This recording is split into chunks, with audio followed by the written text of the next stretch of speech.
Hey guys, Joe here, and in today's video we are taking a look at the IWI Masada manufactured by Israeli Weapons Industry.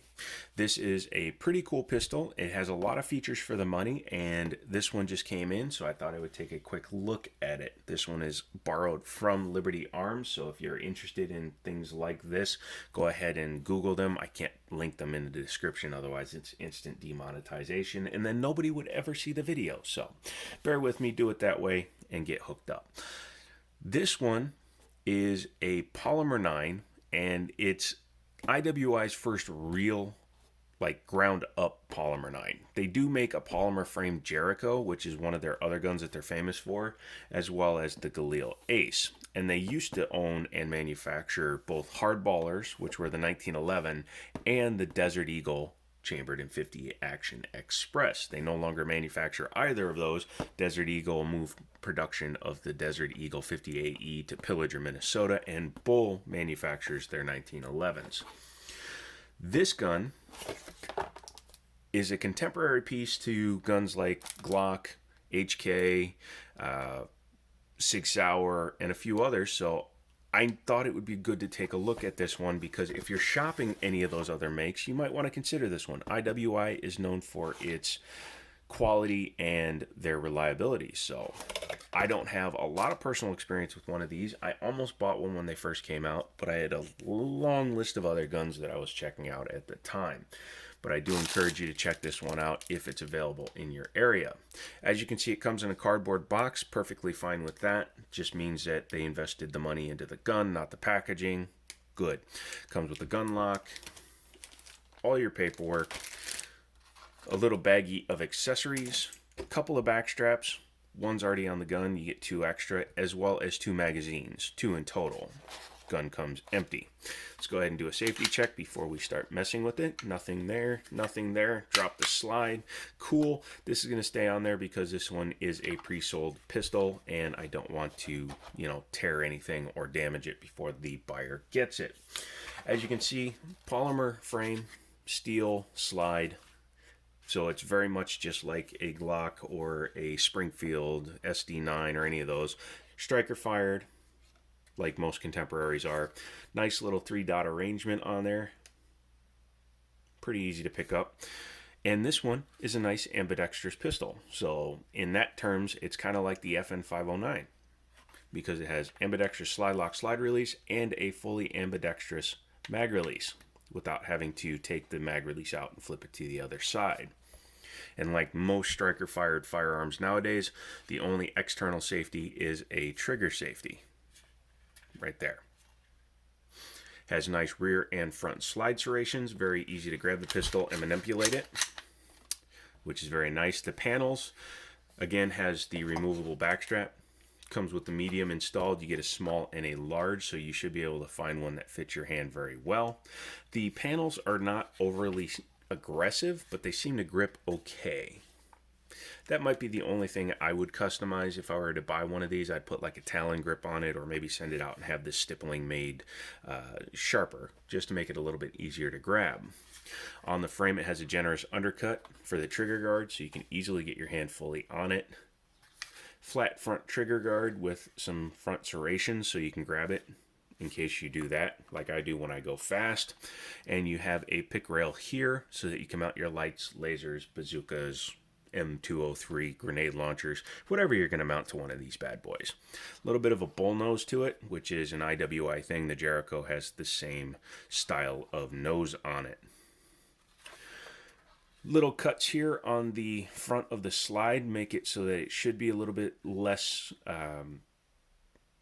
or a little bit easier to put into a holster. However, they did not match it with the frame, which is one little oddity. You can see that the frame is wider than the slide. I don't know if that was done on purpose or on accident because it does share a similar cut, but I think that would be a little bit annoying to me. When you're holstering it, you could accidentally snag on that. So a little bit of a negative there, but no gun is perfect. One of the biggest things on this firearm is right there on the top. If you're into firearms, you'll recognize that as an optics cutout. Comes with the bag with plenty of plates in there. You take those screws out, you take that optics plate off, you mount this to your optic and your red dot, for example, and you would mount the red dot back on here.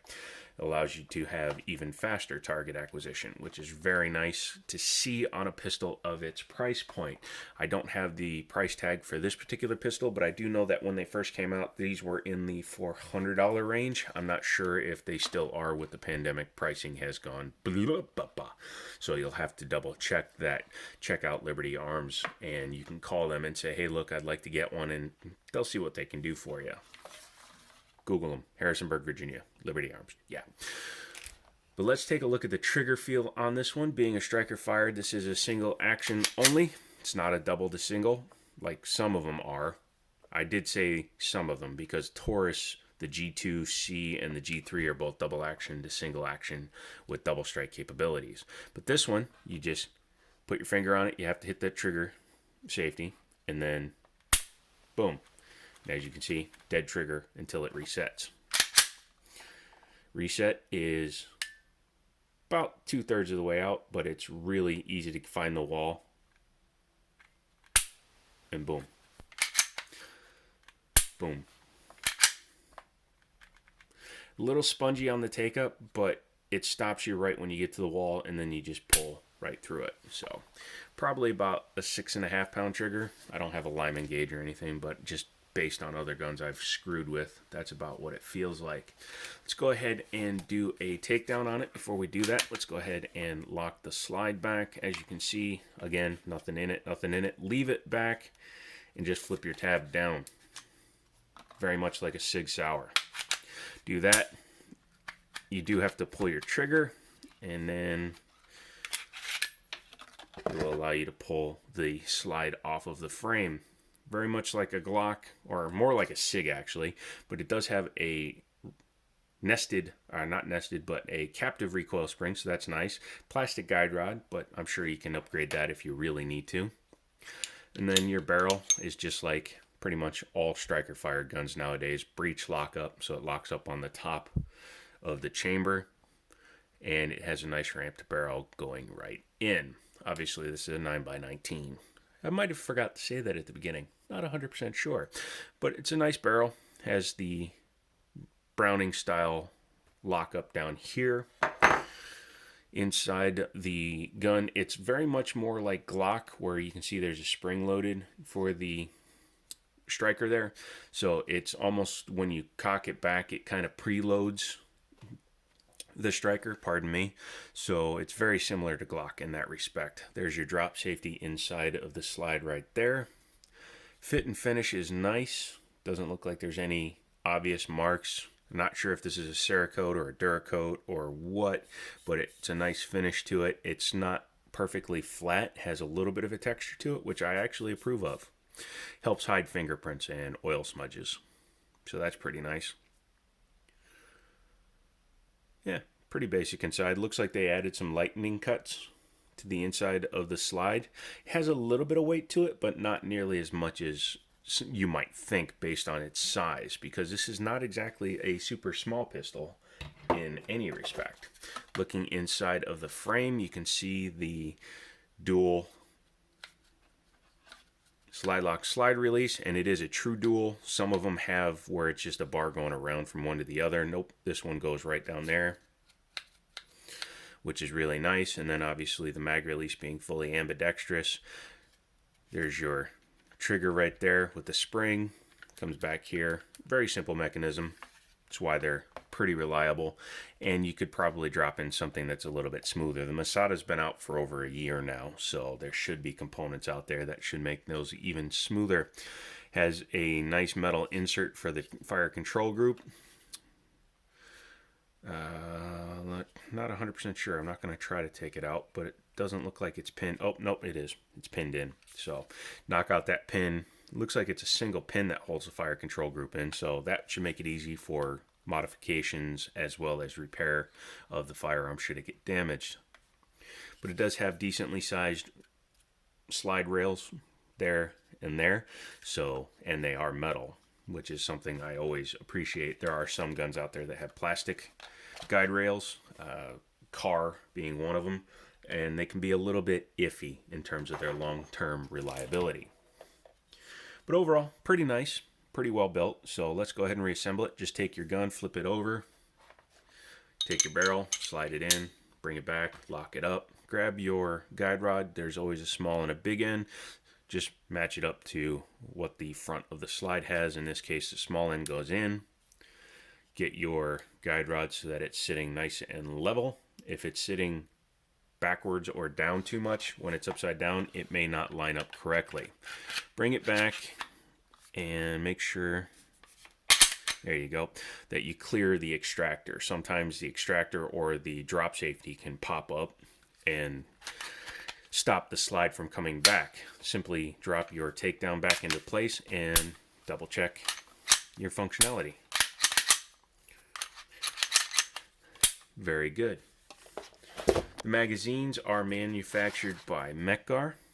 They're not stamped Mekgar, but you can see made in Italy, which is Mekgar's home country of origin. So nothing wrong with that. I like Mekgar. They make a good magazine.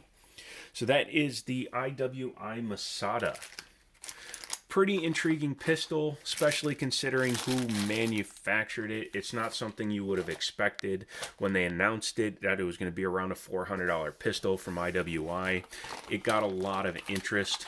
We sold a few of them as soon as they came out, including to a gentleman that loves IWI. He owns most of the Jerichos and the IWI Galil Aces. So, yeah, if I can get my hands on a used one, I'll take it out to the range and shoot it. Hopefully I can do that here soon. It's getting to be colder out, so Daniel and I have not had time to go out and do some shooting. If we can, we will. And now that my computer is fully built, I can get back to editing some of these videos. These have all been one takes, which nobody seems to mind.